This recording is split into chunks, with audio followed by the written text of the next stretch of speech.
Olá, meus irmãos, minhas irmãs, graça e paz da parte de nosso Senhor e Salvador Jesus Cristo. Eu peço nesse momento que Deus possa abençoar a sua vida, abençoar a sua casa, abençoar a sua família. Nós continuamos os estudos de Eclesiastes, um livro cheio de ensinamentos para enfrentarmos as dificuldades da vida. Ninguém está imune nesta terra de passar por problemas de saúde, ou seja, um acidente ou um assalto ou qualquer coisa que seja, que inesperada. Ninguém está imune. Mas o problema de passarmos diante de qualquer dificuldade na vida é a forma como enfrentamos essas dificuldades. E esta faculdade chamada vida que nós passamos, ela só terá fim quando nós fecharmos os olhos aqui. Então, a melhor coisa a fazermos é aprendermos com alguém que tinha muita sabedoria, como Salomão. Então agora nós vamos para a leitura do 4º capítulo deste livro. E logo após nós retornaremos para fazermos a análise dele e aprendermos dele ricas lições. Então, assista comigo, leia junto, medite em cada palavra. Vi ainda todas as opressões que se fazem debaixo do sol. Vi as lágrimas dos que foram oprimidos, sem que ninguém os consolasse. Vi a violência na mão dos opressores, sem que ninguém consolasse os oprimidos. Pelo que tenho por mais felizes os que já morreram, mais do que os que ainda vivem. Porém, mais que uns e outros, tenho por feliz aquele que ainda não nasceu e não viu as más obras que se fazem debaixo do sol. Então, vi que todo o trabalho e toda destreza em obras provém da inveja do homem contra o seu próximo. Também isto é vaidade e correr atrás do vento. O tolo cruza os braços e come a própria carne, dizendo: melhor é um punhado de descanso do que ambas as mãos cheias de trabalho e correr atrás do vento.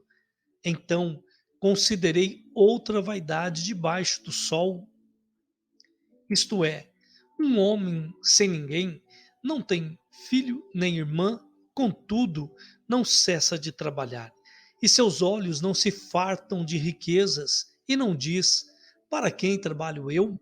Se nego a minha alma os bens da vida? Também isto é vaidade e enfadonho trabalho. Melhor é serem dois do que um, porque tem melhor paga do seu trabalho. Porque se caírem, um levanta o companheiro.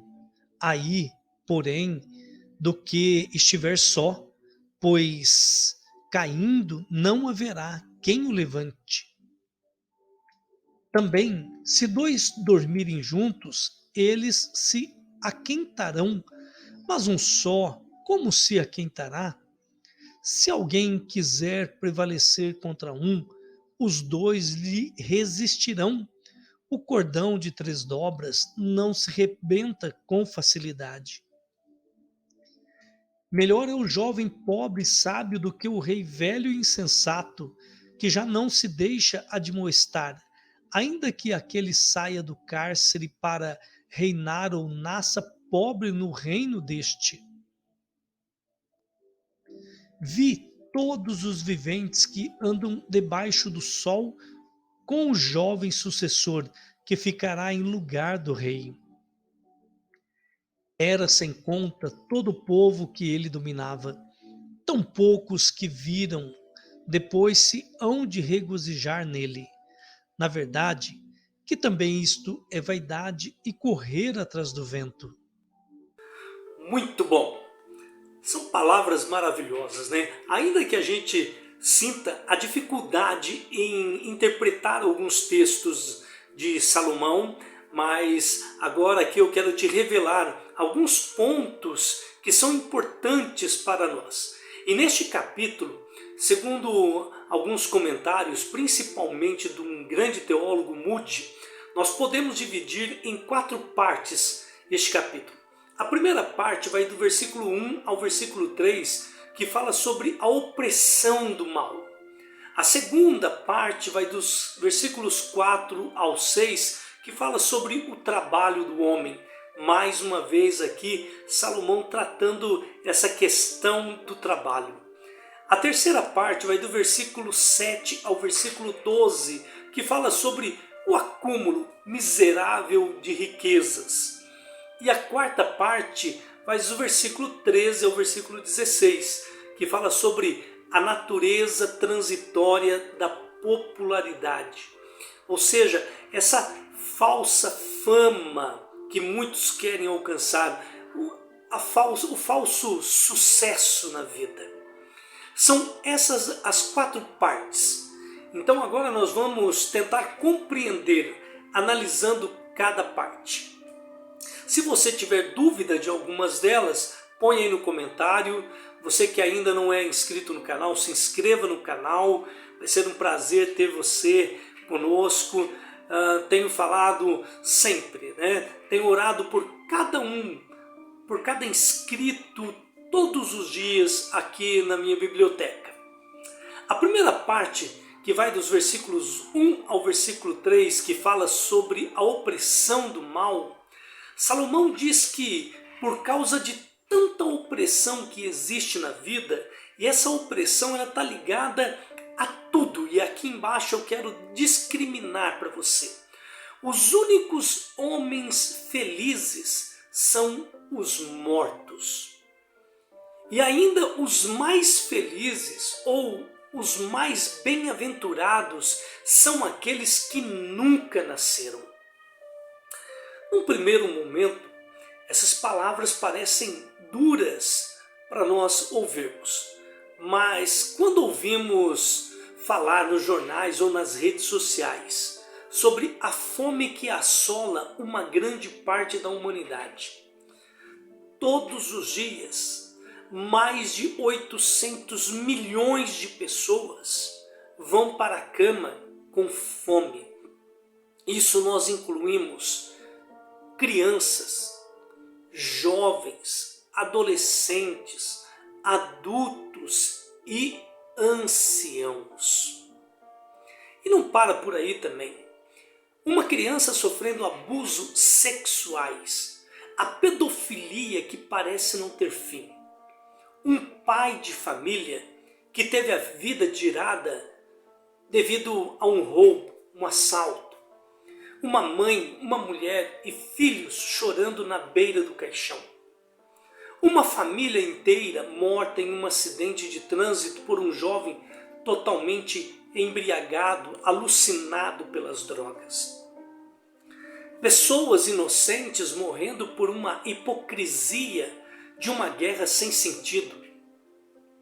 A desigualdade absurda que nós vemos, essa sociedade, a corrupção, esse câncer que nós vemos na política. E não basta somente isso, as doenças infecciosas que assolam nosso corpo tão frágil, atingindo também os animais e as plantas. Diante desse quadro que vivemos, foi que levou Salomão a pensar como muitos pensam hoje. Será que vale a pena viver? Mas calma, não terminamos os estudos ainda. E nem tudo está perdido. O próprio Salomão, em Eclesiastes capítulo 9, versículo 4, 5 capítulos depois desse que nós estamos estudando, e nós vamos chegar lá ainda, em nome de Jesus, ele diz que para aquele que está entre os vivos há esperança. Aquele famoso ditado que não é bíblico, mas que diz muito, que é muito verdadeiro. A esperança é a última que morre. Então, diante desse quadro que nós falamos aqui, é o que Salomão fala e é o reflexo para nós pensarmos que a esperança é a última que morre. Talvez você esteja passando por algum problema de saúde. Talvez você esteja enfrentando uma guerra familiar, um divórcio ou brigas entre filhos. E a gente tem visto isso muito. Mas a esperança é a última que morre. Então, não abandone a tua fé. A segunda parte está nos versículos 4 ao versículo 6, que fala sobre o trabalho do homem. Esse trabalho que nós temos que nos deslocarmos até ele e voltarmos e ganharmos o nosso pão, trazermos o alimento, pagarmos as nossas contas. Só que no versículo 4, Salomão fala que o trabalho do humano é fútil, inútil. Mas por que Salomão fala tão revoltoso desta forma? Talvez pareça ser uma maldição o trabalho. Mas Salomão não é contra o trabalho honesto e justo. Salomão via que a maioria dos homens que trabalham, eles poderiam adquirir algo na vida, mas que a motivação desses trabalhadores era apenas a inveja que sente do vizinho. Ele trabalhava porque ele queria ter igual ou maior do que os seus companheiros. Contudo, o homem que não trabalha destrói a si mesmo, pois não pode subsistir em nada, ou seja, não ter nada. Salomão está se referindo sobre qual a motivação que te faz trabalhar acima do necessário. Será que é saudável? Por outro lado, sobre o preguiçoso, aquele que não quer pôr a mão na massa, que não quer trabalhar, esse nunca alcançará nada na vida. O que Salomão está querendo dizer aqui é que nós precisamos ter um equilíbrio em tudo na vida, principalmente no trabalho.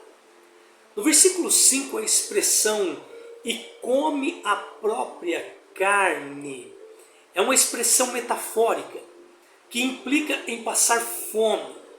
A pessoa que não trabalha usa tudo que tem, até que nada mais lhe sobre além da sua própria pessoa para comer.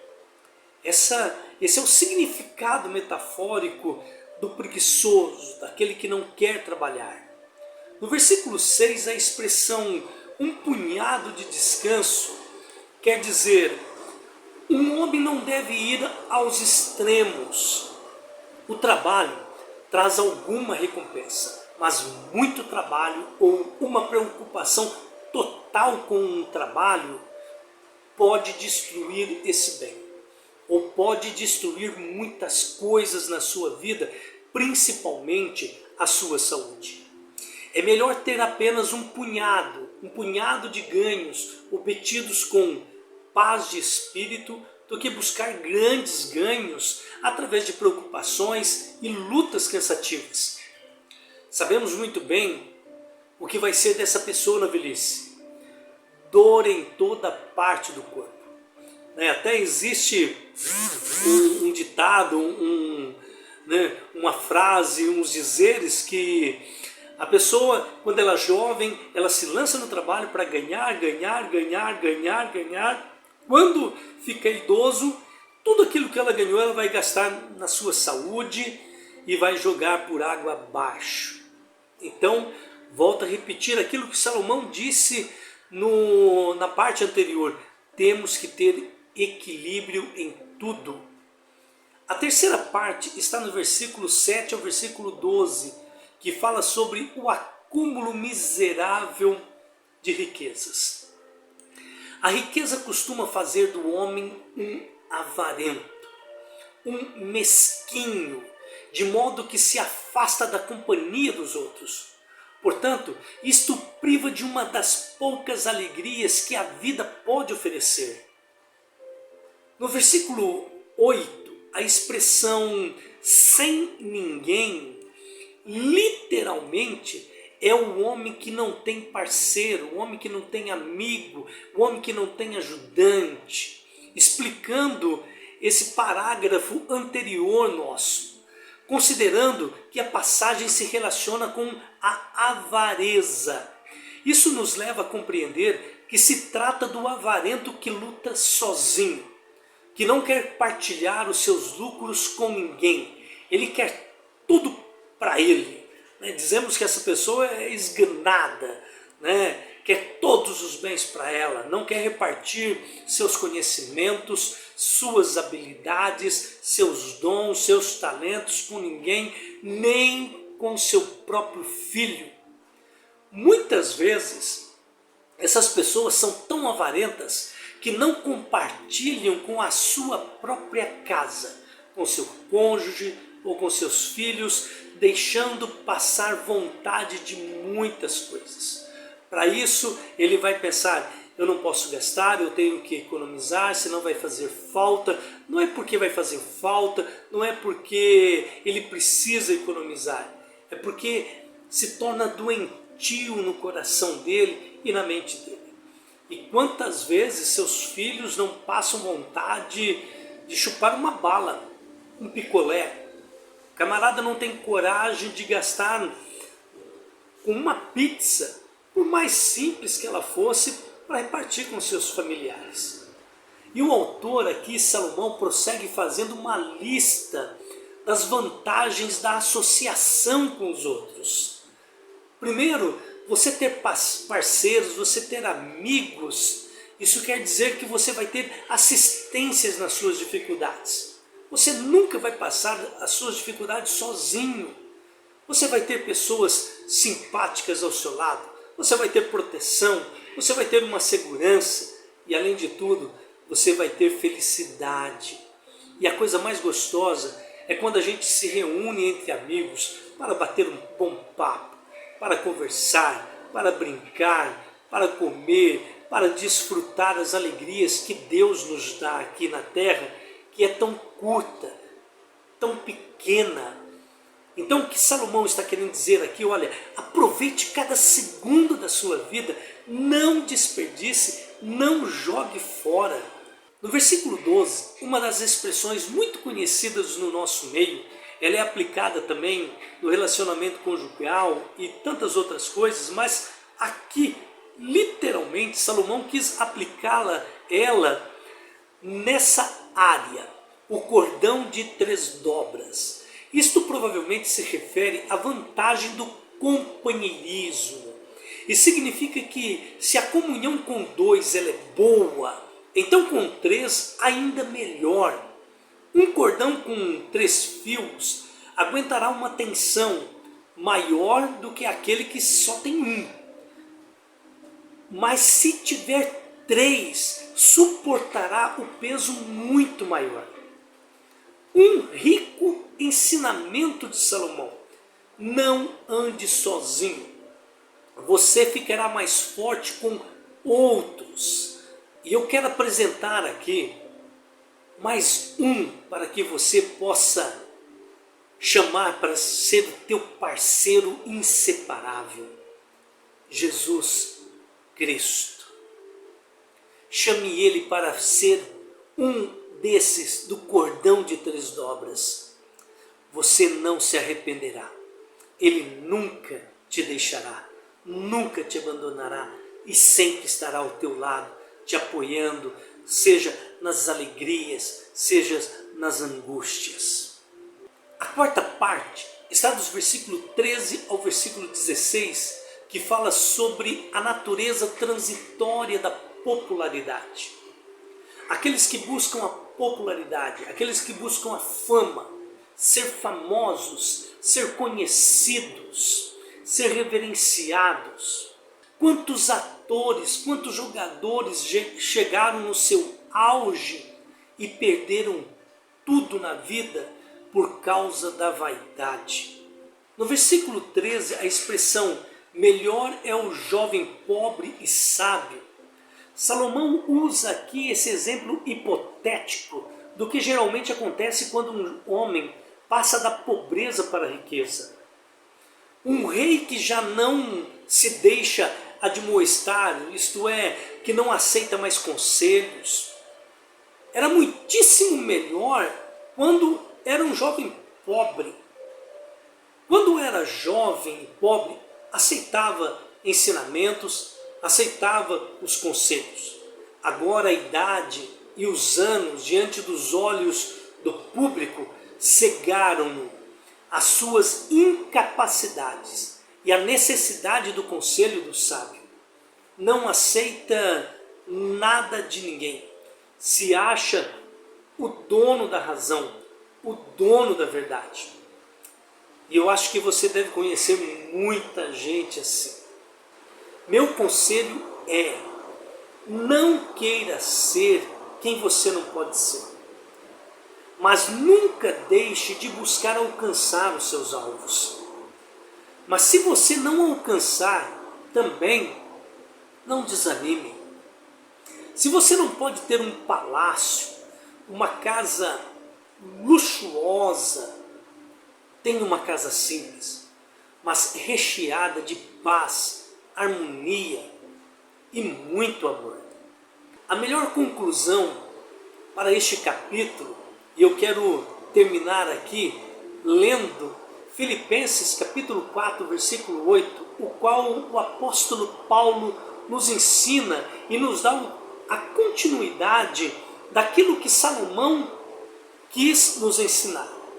Ele diz: por fim, irmãos, quero lhes dizer só mais uma coisa: concentrem-se em tudo o que é verdadeiro, tudo o que é nobre, tudo o que é correto, tudo o que é puro, tudo o que é amável e tudo o que é admirável.